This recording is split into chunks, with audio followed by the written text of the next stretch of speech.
बार बार याद करने वाले को बुला लिया जाता है। गुरु महाराज ऐसे बैठे रहते थे और कहते थे हमारे पास कोई आवे नहीं, तो पहरेदार लग गए, अब कोई भी आने लग जाए। आने नहीं देते थे, लेकिन कोई अगर दूर से चिल्ला रहा है कि हमको बुला लो बुला लो बुला लो,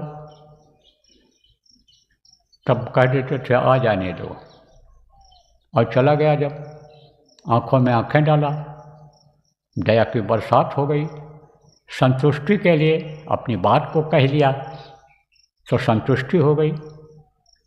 दुख तो उसका किससे दूर हुआ, समस्या उसकी किससे दूर हुई? दया से हुई। जो आँखों के द्वारा दया बरसा दिया गुरु महाराज ने, फायदा तो उससे हुआ, लेकिन विश्वास न होता है, तो विश्वास के लिए कुछ बता दिया, कुछ बोल दिया, संतुष्ट हो गया वो। तो बार बार याद करने से बुला लेते हैं।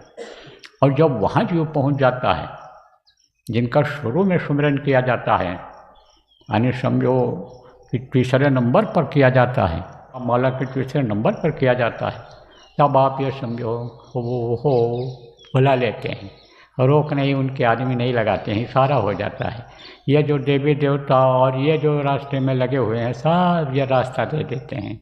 यहाँ से सीधे पहुँच सकता है आदमी, एकदम सीधे जो पहुँच जाता है, इतना तेज़ी से निकलता है कि जैसे हवाई जहाज़ निकल जाती है और शहर छोड़ते जाते हैं, दिखाई पड़ता जाता है कि यह शहर छोटा, ये छोटा, ये छोटा। उनको मालूम हो जाता है पायलट को, कभी कभी पायलट को बताते भी हैं कि हम अब यहाँ काशी से गुजर रहे हैं, अब हम प्रयाग से गुजर रहे हैं, अब हम यहाँ से जा रहे हैं।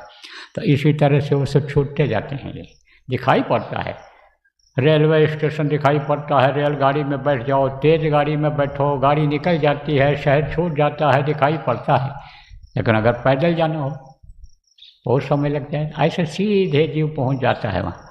फिर वहाँ कर्म बहुत कम रह जाते हैं, बहुत हल्के रह जाते हैं, ज़्यादातर कट जाते हैं। तब जब गठरी हल्की हो जाती है, बोझा हल्का हो जाता है, तब आने जाने में ऊपर दिक्कत नहीं होती है।